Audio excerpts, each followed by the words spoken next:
Feel সল্টের পরিবর্তে কাকে খেলাবে KKR? Rahmanullah Gurbaz, K S. Bharat, Sherfane Rutherford, Venkatesh Iyer নাকি মনীষ পান্ডেকে? ফিল সল্ট ছিলেন উইকেট কিপার কাম ব্যাটার এবং বিদেশি। এই আইপিএলে কেকেআর এর হয়ে তিনি করেছেন 435 রান। রহমানুল্লাহ গুরবাজ আফগানিস্তানের ক্রিকেটার, তিনিও উইকেট কিপার ও ওপেনার। আফগানিস্তানের হয়ে 55টি টি-20 ম্যাচ খেলে 1টি সেঞ্চুরি ও 7টি হাফ সেঞ্চুরি সহ 1376 রান করেছেন, স্ট্রাইক রেট 138-এর উপরে। বিদেশি এবং ওপেনার হওয়ায় ফিল সল্টের দারুণ বিকল্প হিসেবে দেখা যেতে পারে গুরবাজকে। তবে এই আইপিএলে তিনি একটি ম্যাচও খেলেননি কেকেআর এর হয়ে। হঠাৎ করে বড় ম্যাচে নামানোটা কতটা ঠিক হবে সেটাও ভেবে দেখবার বিষয়।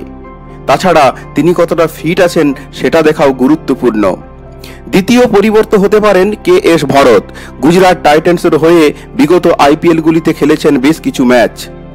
দেশের হয়ে টেস্ট খেলার অভিজ্ঞতাও তার আছে, তবে আন্তর্জাতিক টি-20 ম্যাচ তিনি খেলেননি। তিনি খেললে একজন বিদেশিকে খেলানো যাবে, কিন্তু ভরতের উপর কতটা ভরসা করবেন গম্ভীররা সেটাই এখন লাখ টাকার প্রশ্ন। ভরত পরিচিত নন, তবে তিনি খেললে শেরফান রাদারফোর্ডকে ইম্প্যাক্ট প্লেয়ার হিসেবে খেলানো যেতে পারে। ভেঙ্কটেশ আয়ার অতীতে ওপেন করেছেন, তিনিও একটা বিকল্প হয়ে দেখা দিতে পারেন। মনীষ পান্ডের কথাও ভুলে গেলে চলবে না, ওপেনার হিসেবে তিনিও দুর্দান্ত পারফরমেন্স করতে পারেন। তবে এই আইপিএলে তিনিও একটির বেশি ম্যাচ খেলেননি। সব দিক বিবেচনা করলে গুরবাজের খেলার চান্সই বেশি।